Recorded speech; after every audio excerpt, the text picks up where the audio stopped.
Hello বন্ধুরা, আমি শুভ্রনীল। একটা বিষয় নিয়ে এর আগেও অনেকবার কথা হয়েছে দেখেছি, এবং আজকেও আমি দেখলাম শিল্পেন্দুদা এটা নিয়ে ভিডিও করেছেন। তো সেটা নিয়ে আমার মনে হলো যে কিছু জিনিস আমিও সেই ব্যাপারে জানি, আমি শুনেছি, তো কথা বলাটা উচিত আমার মনে হয়।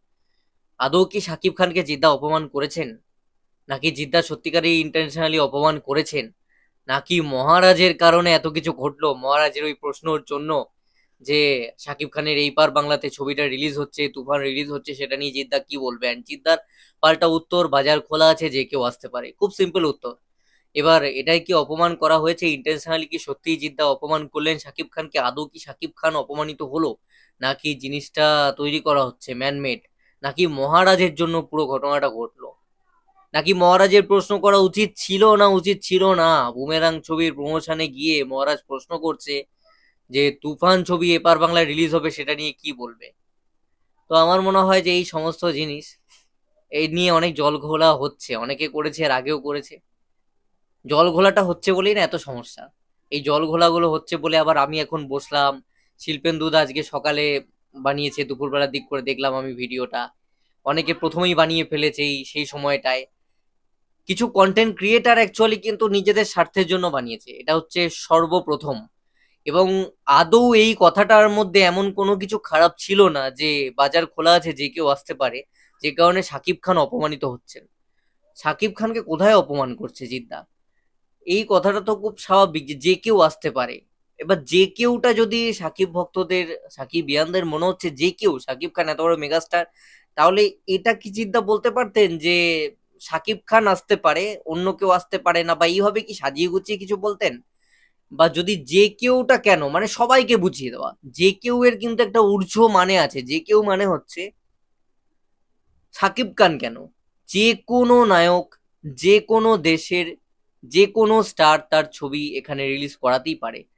জিদ্দার কোনো এটা বংশগত কোনো রকম সম্পত্তি নয় সিনেমা ইন্ডাস্ট্রির যে অন্য কেউ রিলিজ করাতে পারবে না, জিদ্দাই একা রিলিজ করাবেন। বরং জিদ্দা নতুন বহু ছেলে মেয়েকে সুযোগই দিচ্ছেন তার ছবিতে। তো জিদ্দা এমন কোনো কিছুই করছে না, বা জিদ্দা কোনদিন নিজেকে ইন্ডাস্ট্রি বলেও আবার দাবি করেননি যে জিদ্দা এমন কোনো পাওয়ার খাটাবেন বা কিছু। সেরকম তো কিছু স্টেটমেন্ট জিদ্দার নেই।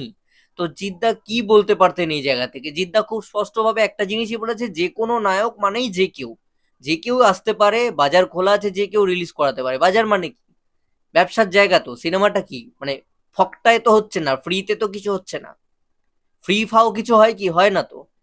সবই টাকার ব্যবসার জায়গা। ব্যবসা কোথায় হয়? বাজারে হয়। তো বাজার খোলা আছে, এটা একটা বাজারই।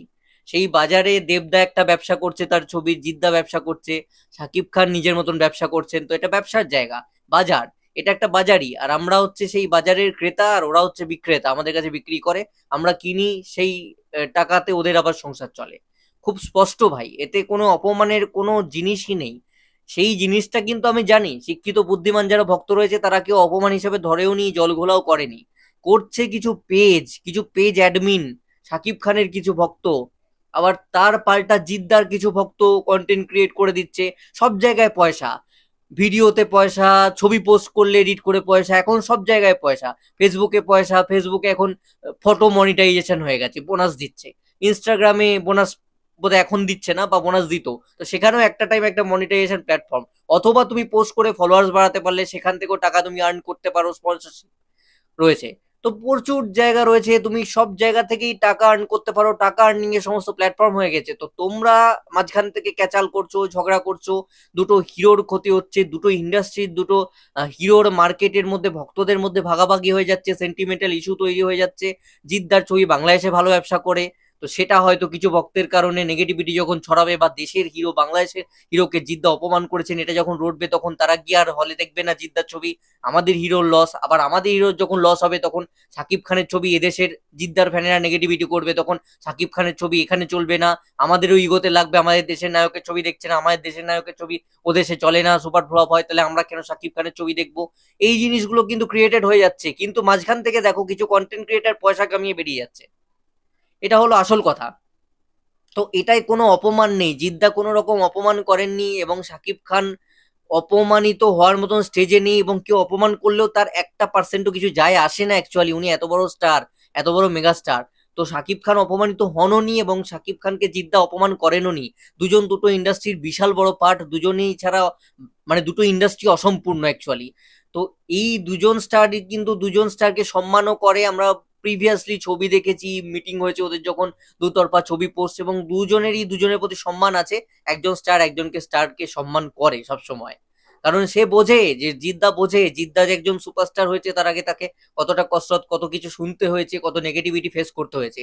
তিনি জানেন যে শাকিব খানও স্টার হচ্ছেন, শাকিব খান ওই রকম বাংলাদেশের ইনফ্রাস্ট্রাকচার, ওই রকম প্রডিউসার, ওই রকম পরিচালকের মধ্য থেকেও একজন মানে পাকে পদ্ম ফুল ফুটে উঠেছেন শাকিব খান। তো শাকিব খানের স্টেজটাও জিদ্দা খুব ভালো করে বোঝেন অ্যাজ এ সুপারস্টার। তো রইলো দুজনেরই কথা, দুজনেই বড় স্টার, দুজনেরই কেউ কাউকে অপমান করার মতন মানসিকতা নিয়ে চলেন না, দুজনের মধ্যে ঠিক আছে। দেবদা একটা কথা বলেছিলেন একটা মিটিং এ, পলিটিক্যাল যেসব ভোট হয়ে যায় সেটা নিয়ে এক্সাম্পল স্বরূপ বলেছিলেন যে ওপরতলার লোকজন সব ঠিকই আছে, কিন্তু ওপরতলার লোকদের মধ্যে কোনো রকম অশান্তি নেই, বিভেদ নেই, ঝামেলা নেই। যা হয় নিচু তলার লোকেরা মারপিট করে মরে, মানে নিচু তলার লোকেদের মধ্যেই খেউকি। জিদ্দা শাকিব খান একদম ঠিক আছে, বিশ্বাস করো, এক চুল কোনো সম্পর্ক খারাপ হয়নি। হয়তো এইসব নোংরামি হচ্ছে, ওরা হোয়াটসঅ্যাপের মধ্যে নিজের মধ্যে হয়তো তোমাদের পোস্টগুলো হয়তো দু চারটে দেখে শেয়ার করে হোয়াটসঅ্যাপে দুজনে মজা নিচ্ছে। ওরা স্টার সুপারস্টার, ওরা গড লেভেলের ক্রেজ আছে ওদের কাছে। ওরা বাংলাদেশে একজন ভগবান তুল্য বহু মানুষের কাছে, আর একজন জিদ্দা এখানে বহু মানুষের কাছে ভগবান তুল্য। ওদের কিচ্ছু যায় আসে না, 1%ও কারুর কিছু যায় আসে না। দুজনে বিশাল বিজি নিজেদের ছবি নিয়ে। সদ্য দুজনেরই ছবি রিলিজ হয়েছে, তার মাঝখান থেকে কিছু কন্টেন্ট ক্রিয়েটার, কিছু রিলস, কিছু ফটো, কিছু নিউজ মিডিয়া কন্টেন্ট যারা ক্রিয়েট করে চলেছে, যারা ভুলভাল থাম্বনেল দেখিয়ে ভুলভাল স্টোরি গসিপ তৈরি করে মানুষকে বোকা বানায়, তারা টাকা কামিয়ে বেরিয়ে যাচ্ছে। আর ক্ষতি হচ্ছে দুটো স্টারের, দুটো ইন্ডাস্ট্রির বড়, যেহেতু ইন্ডাস্ট্রির বড় স্টার দুজন দুদিকে, তো ইন্ডাস্ট্রির ক্ষতি হচ্ছে। এবং সর্বোপরি নায়কদের ফ্যান বেসদের মধ্যে ঝামেলা লাগছে। একদম মাথা থেকে এসব ঝেড়ে ফেলো। আমি জানি কিছু মানুষ একটু বেশি আবেগী, অতটা বুদ্ধিমান নয়, তারা এইসব জিনিস নিয়ে খেউ খেই করে, এগুলো একটু তারা আবেগ পরায়ণ হয়ে যায়, তখন তাদের মাথা ঠিক থাকে না, গন্ডগোল হয়ে যায়। এগুলো স্টপ করে দাও, কেউ কাউকে অপমান করেনি, একতা বজায় থাকুক। শাকিব খানের ছবি আমরা দেখবো, আমাদের জিদ্দা দেবদার ছবি যখন ওদেশে যাবে তোমরাও দেখবে। আমাদেরকে ইন্ডাস্ট্রিটাকে বড় করতে হবে, ঢালিউড টলিউড এক করতে হবে, একই ভাষা আমাদের। আমাদের মধ্যে একটা কাঁটাতার আমাদেরকে বিভেদ করে দিতে পারে না। আমাদের ভাষা এক, মাতৃভাষা এক, বাংলাদেশ ভারতেই ছিল। তো তোমরা আমাদের নিজেদের ভাই, আমরা তোমাদের নিজের ভাই। আমরা একত্রিত হয়ে, আমরা মজা না দেখে কারোর বিপদের, আমরা একত্রিত হয়ে আমাদের ইন্ডাস্ট্রিকে বড় করব, আমাদের নায়কদেরকে সাপোর্ট দেবো, আমাদের নায়কদেরকে সম্মান করব। আমরা করব শাকিব খানকে সম্মান, শাকিব খানের ভক্তরা তোমরা যারা বাংলাদেশে তারা করবে দেবজিৎকে সম্মান। আমরা একসঙ্গে মিলিয়ে এই ইন্ডাস্ট্রিকে এমন জায়গায় নিয়ে যাব যাতে আমাদের কাছে 100 কোটি কোনো ব্যাপার না হয়। যেমন সাউথে হচ্ছে 4-5টা রিজিওনাল ল্যাঙ্গুয়েজে রিলিজ করাচ্ছে, এত টাকার ব্যবসা হচ্ছে এক একটা স্টেট থেকে, সেরকম আমাদেরকেও দায়িত্ব নিয়ে, আমাদের ফ্যানদেরকে দায়িত্ব নিয়ে, আমাদের হিরো আমাদের সুপারস্টারদেরকে সাপোর্ট দিয়ে সেই জায়গাটায় নিয়ে যেতে হবে। এসব ফ্যান হওয়ার পর কিচ্ছু নয়, এগুলো ক্রিয়েটেড, এগুলো ম্যান মেড, এগুলো তৈরি করা, কারুর মধ্যে কিছু নেই। আর রইলো কথা, যদি মহারাজের কথায় আমি আসি, মহারাজকে অনেকে ভুল বুঝছে, অনেকে গালাগালি করছে, বাজে কথা বলছে যে ওই ইউটিউবারটাই এসব করলো, ক্রিয়েট করলো, কিন্তু আদতে তাই কি?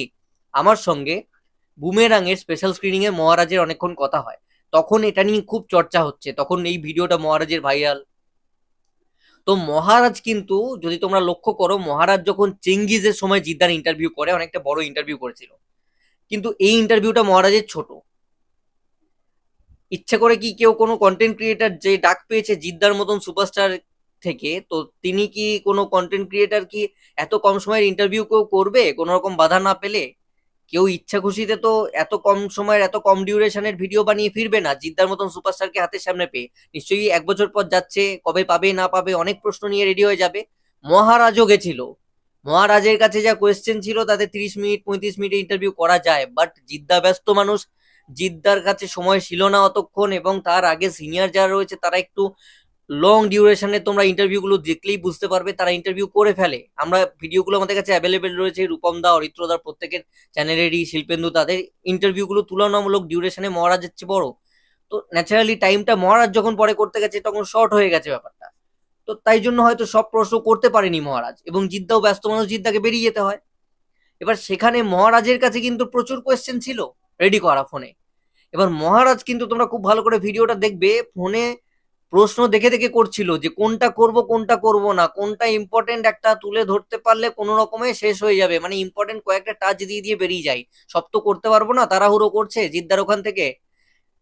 অ্যাকচুয়ালি কিন্তু শাকিব খানের ওই প্রশ্নটার পরে কিন্তু ছবির বাণিজ্য, সিনেমার কি করে গ্রোথ হবে, বহু প্রশ্ন, কিভাবে মিলিত হয়ে দুটো দেশ মিলে গ্রো করা যাবে, কি হবে না হবে, জিদ্দার মতামত, প্রচুর প্রশ্ন কিন্তু মহারাজ রেডি করে যায়, কিন্তু মহারাজ সেগুলো করতে পারেনি, সময়ের অভাবে মহারাজ সেগুলো করতে পারেনি এবং সেগুলো সামনে আসেনি। সেই প্রশ্নগুলো যদি মহারাজের আমরা দেখতে পেতাম ভিডিওতে, তাহলে কিন্তু মহারাজের এই প্রশ্নটা প্রচন্ড প্রাসঙ্গিক, খুব একটা দোষের নয়। এই যে প্রশ্নটা করেছে, তারপরের যে প্রশ্নগুলো মহারাজ বাড়ি থেকে রেডি করে ফোনে লিখে নিয়ে গেছিল, সেই প্রশ্নগুলো তো আমরা শুনতে পেলাম না, সে তো করতে পারলো না সময়ের অভাবে। সেগুলো যদি সে করতো তাহলে কিন্তু আলোচনাটা একটা সুন্দর জায়গায় যেত, এবং সেই প্রশ্নগুলো যদি তোমরা শুনতে, তাহলে এত কোনো, তার যে উত্তর আসতো সেই প্রশ্নগুলোর পরে জিদ্দা যে অ্যান্সার গুলো দিত, সেইগুলো আসলে কিন্তু এত কোনো ভাইরাল হওয়া, এত কোনো প্রশ্নই আসতো না যে ঝামেলার ফ্যান ওয়ার, এ ওকে অপমান করছে, ওকে অপমান করলো ওকে বয়কট করো, ওর সিনেমা দেখবো না, হাসাহাসি, এইসব নোংরামির পর্যায়ে যেতই না। এই ভিডিওটা কেটে ভাইরাল হওয়ার কথাই নয়, কারণ যদি ওই প্রশ্নগুলো করে ফেলতো মহারাজ, তাহলে তার পরেই যে উত্তরগুলো তোমরা শুনতে, একটা লং অনেকটা ফরম্যাট হয়ে যেত, দুই দেশকে নিয়ে, দুটো নায়ককে নিয়ে একটা সুন্দর আলোচনা হয়ে যেত। সেটা যেহেতু হলো না, একটা প্রশ্ন থাকলো, একটা মাত্র প্রশ্নই এলো, তার একটাই শর্টে উত্তর তোমরা দেখেছো ভিডিওতে, তখন তোমাদের মনে হচ্ছে যে মহারাজ কেন করলো, বুমেরাং এর প্রমোশনে গিয়ে ডাক পেয়ে সেখানে তুফানের প্রশ্ন কেন তুলতে গেল, শুধুমাত্র ভিডিওটা যাতে দু দেশের লোক দেখে, সাকিব খানের ভক্তরাও দেখে সেই জন্য। এটা স্বাভাবিক, তোমাদের দোষ নয়, কারুর দোষ নয়। শিল্পেন্দু তাই কথাটা বলেছে, শিল্পেন্দু তো একদম নিজের জায়গায় সঠিক, যা যা কথা বলেছে তার মনে হওয়াটা একদম সঠিক, কিন্তু আমি ওখানে বসে মহারাজের সঙ্গে গল্প হচ্ছিল, আমি শুনেছি কথাটা, আমি জেনেছি, আমাকে মহারাজ বলেছে যে দাদা আমার ওইটুকু প্রশ্ন করারই ছিল না, ওরপর আমার অনেকগুলো এই প্রশ্ন করার ছিল, এন্ড সেগুলো যদি হতো তাহলে একটা সুন্দর বিষয় দাঁড়াতো, কিন্তু সেটা যেহেতু দাঁড়ালো না, যেহেতু ওইটুকুই দর্শক শুনছে, তো আমাকে ভুল বুঝছে মাঝখান থেকে, আমি খারাপ হচ্ছি, কিন্তু আমার উদ্দেশ্য সেটা ছিল না। আমার কোনো ওই দেশের দর্শককে ক্রেটার করা বা সেই রকম কিছু টার্গেট নিয়ে আমি যাইনি। বুমেরাং এর প্রমোশন চলছে, ওটা আমারও মাথায় বুদ্ধি আছে, আমি ওইভাবে যাইনি, আমি সুন্দরভাবে সাজিয়ে গুছিয়ে গেছিলাম, কিন্তু হয়ে গেল হিতে বিপরীত, কি করব।